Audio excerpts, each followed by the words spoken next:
Bonjour à tous, Aurélien d'Icars Concept. Regardez ce que je vous présente aujourd'hui. On a ce superbe Renault Scénic 4, modèle de 2019 qui a moins de 94 000 km, équipé du 1,7 L Blue DCI qui développe tout de même 120 chevaux sur ce Scénic. Et on est, comme je vous disais, sur la finition business intense. On va pouvoir voir avec le toit en biton, les vitres arrière surteintées. On a également les jantes spécifiques. Vous avez les radars de recul plus la caméra de recul que vous allez voir juste ici en dessous. Hop, je fais un petit peu le tour avec vous. On a également, vous voyez, la petite finition chromée, la petite baguette au-dessus des portières qui est chromée, la trappe à essence. Comme je vous disais, on a ces belles jantes. Je vais vous montrer également au niveau de l'avant. Donc on va avoir les phares LED Pure Vision de chez Renault. Donc comme son nom l'indique, on est sur des phares LED. On a les radars également à l'avant, les feux anti-brouillard. On a vraiment tout ce qu'il faut dessus. Et du coup, comme je vous disais, on a ces belles jantes spécifiques qui font 20 pouces. Donc vraiment qui surélèvent ce Scénic. Je vais vous montrer un petit peu au niveau de l'intérieur.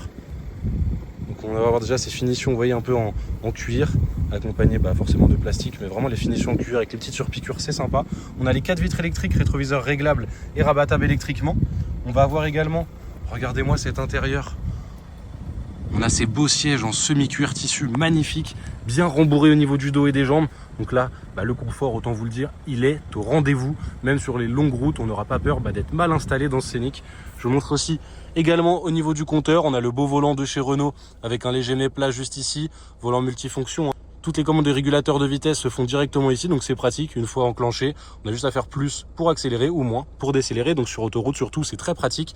On a cet ordinateur de bord, vous voyez, en numérique, en digital. On a également un écran juste ici avec le système AirLink. Donc forcément, on va avoir tout ce qui est médias, navigation, Bluetooth, etc. Commande de climatisation, le mode éco, le petit bouton pour désactiver le start and stop. Donc là, ce bouton-là, c'est pour choisir les modes de conduite sur ce Scénic. On a le frein de parking électrique et automatique. Qu'est-ce que ça veut dire automatique? Il se désactive tout seul à partir du moment où on roule. Donc là, c'est pour activer le régulateur et le limitateur. On a la boîte automatique, comme je vous disais, avec un mode séquentiel. Donc un petit rangement juste ici, un accoudoir central.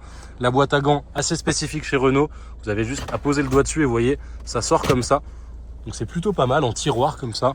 On a également le rétroviseur central électrochromatique. Donc ce que ça veut dire concrètement, quand il y a du soleil, ça régule, ça change un petit peu la teinte. Donc ça nous permet de toujours voir tout simplement les véhicules qui se situent derrière. On va avoir les vitres électriques à l'arrière également. On a des pare-soleil intégrés aux portières, vous voyez juste ici.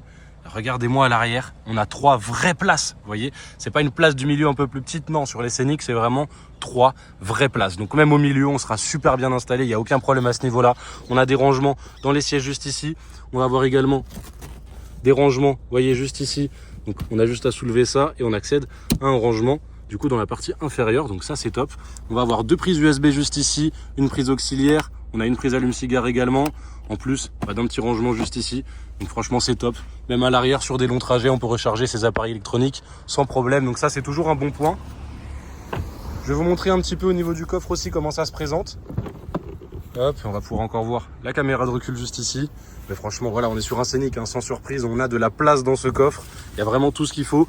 Ici, pour ceux qui se demandent, on a des commandes pour baisser en fait la banquette arrière. Donc on n'a pas besoin, vous voyez, d'actionner de bouton manuellement. Pas du tout. Vous appuyez là, ça fait descendre le côté 1 tiers. Vous appuyez là, ça fait descendre le 2 tiers. Et quand vous appuyez sur All, je vous fais pas de dessin. Il y a tout qui descend tout simplement.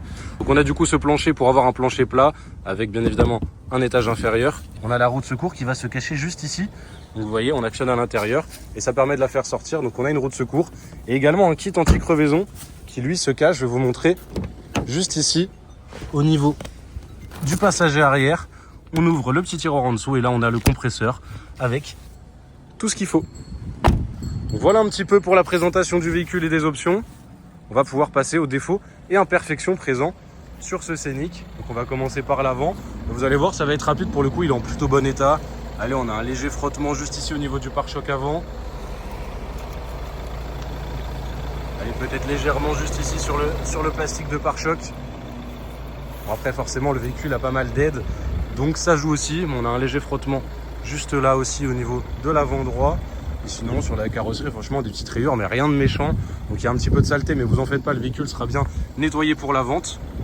Hop, donc je vous fais un peu le tour. Et donc vous voyez, voilà, quelques petites rayures juste ici. Et franchement, le véhicule reste dans un très très bon état. Donc voilà un petit peu pour les imperfections. Je revérifie quand même de ce côté, mais il me semble pas avoir vu grand chose. Allez, peut-être au niveau... Ah non, même pas, c'était de la saleté. Donc, vous voyez, c'est nickel. Et que je vérifie quand même, il me semble bien que sur ce rétro-là, voilà, vous avez un léger frottement sur le rétro droit. Donc voilà pour les imperfections. Au niveau de l'intérieur, vous avez pu le voir, c'est nickel, il y a vraiment zéro imperfection. Encore une fois, le véhicule sera bien nettoyé pour la vente, ça ne vous en faites pas. Et pour les jantes, vous aurez une photo détaillée des 4 jantes. Et on va pouvoir se retrouver tout de suite pour l'essai routier. Petite option que j'ai oublié de vous préciser, vous avez également les détecteurs d'angle mort dans les rétroviseurs. Comme convenu, on se retrouve pour l'essai routier sur ce superbe Renault Scénic 4. Donc sans plus attendre, on va démarrer.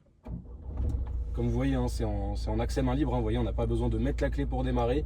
Juste qu'elle soit présente sur nous et le véhicule démarre tout seul. On va se mettre en mode D. On est sur une boîte automatique encore une fois. On va laisser le véhicule qui est derrière nous passer et on va pouvoir démarrer cet essai routier. Vous allez voir, le but de l'essai routier, c'est vraiment de tester le véhicule, de voir un petit peu son comportement. Et par exemple là on vient de passer un dodan et le véhicule se comporte très très bien. Donc on va tester justement un petit peu les suspensions à travers les dodanes. L'avantage, on est en région parisienne, donc je vous avoue on en a pas mal. On va pouvoir bien tester. Vous voyez, je parle et encore un deuxième. Et vous voyez, le véhicule se comporte très très bien, pas de bruit parasite au niveau des suspensions, pas de craquellement. Donc vous voyez, hein, vraiment, donc comme je vous disais, on teste les suspensions à travers les dodanes, on en a déjà passé 2, vous allez voir, on en a vraiment pas mal. Dans un second temps, on va tester également le parallélisme du véhicule, donc en lâchant les mains du volant, vous voyez, comme ici. Et vous voyez, même en passant en dodane, ça file tout droit. On pourrait limite aller jusqu'à Marseille comme ça, que le véhicule irait toujours tout droit. Donc ça, c'est rassurant aussi, pas de parallélisme à prévoir. Et vous allez voir aussi après, sur une ligne droite, on va tester un petit peu l'accélération, puis le freinage. Bien évidemment, on reste en agglomération, on ne va pas aller à fond, c'est pas le but. Mais vraiment de voir en tout cas un petit peu l'accélération qu'a le véhicule. Parce que mine de rien, vous avez quand même 120 chevaux. On est sur le moteur 1,7 litre, couplé à la boîte automatique. Mais vous allez voir, l'avantage du diesel, on a du couple. Et le couple, c'est ce qui nous permet justement d'avoir un peu plus de puissance sur les véhicules. Déjà dans Scénic, ce que je peux vous dire, c'est que à son bord, on se sent vraiment en sécurité, on se sent en confiance. On a vraiment cette position assez haute qui nous donne vraiment le sentiment un peu de dominer la route. Et on se sent forcément toujours un peu plus en confiance. C'est vraiment plutôt une position typée SUV 4x4. Hein. Moi j'irais plus sur ces termes-là. Donc là encore un dodan, et on va prendre à gauche. Et vous voyez par contre, toujours aucun grincement, toujours aucun bruit parasite. Hop, et on va pouvoir démarrer l'accélération, donc c'est parti. Je suis à peu près à 30-40% sur la pédale d'accélérateur. Vous voyez, franchement on a de la reprise. Et ça c'est top. Et on va freiner. Vous voyez, nickel. Aucun grincement, aucun bruit parasite. Là on a le système start and stop qui s'est activé. Vous pouvez aussi le désactiver si vous voulez pas que le moteur justement s'arrête. Mais par contre au niveau du freinage, rien à signaler, ça se passe très très bien. Le véhicule est réactif. Pareil au niveau de l'accélération, on sent directement le couple du diesel qui est disponible même à bas régime. Donc là on est en toute tranquillité, on sait qu'on va pouvoir prendre la route, faire des dépassements si besoin. On n'aura pas de soucis finalement avec ce Scénic. Donc voilà, on va pouvoir repartir. On va passer un dernier dodan et on va prendre à droite. Hop. Et ça se passe toujours nickel. Et même au niveau de la maniabilité, vous voyez, finalement ça se conduit plutôt bien ce Scénic, alors qu'on a un véhicule franchement très spacieux. Donc voilà pour cet essai routier. Si vous êtes intéressé, vous avez d'autres questions, n'hésitez pas, contactez-moi au 06 24 23 26 57. Je me ferai un plaisir de répondre à vos demandes et je vous dis encore une fois merci pour cet essai et à bientôt.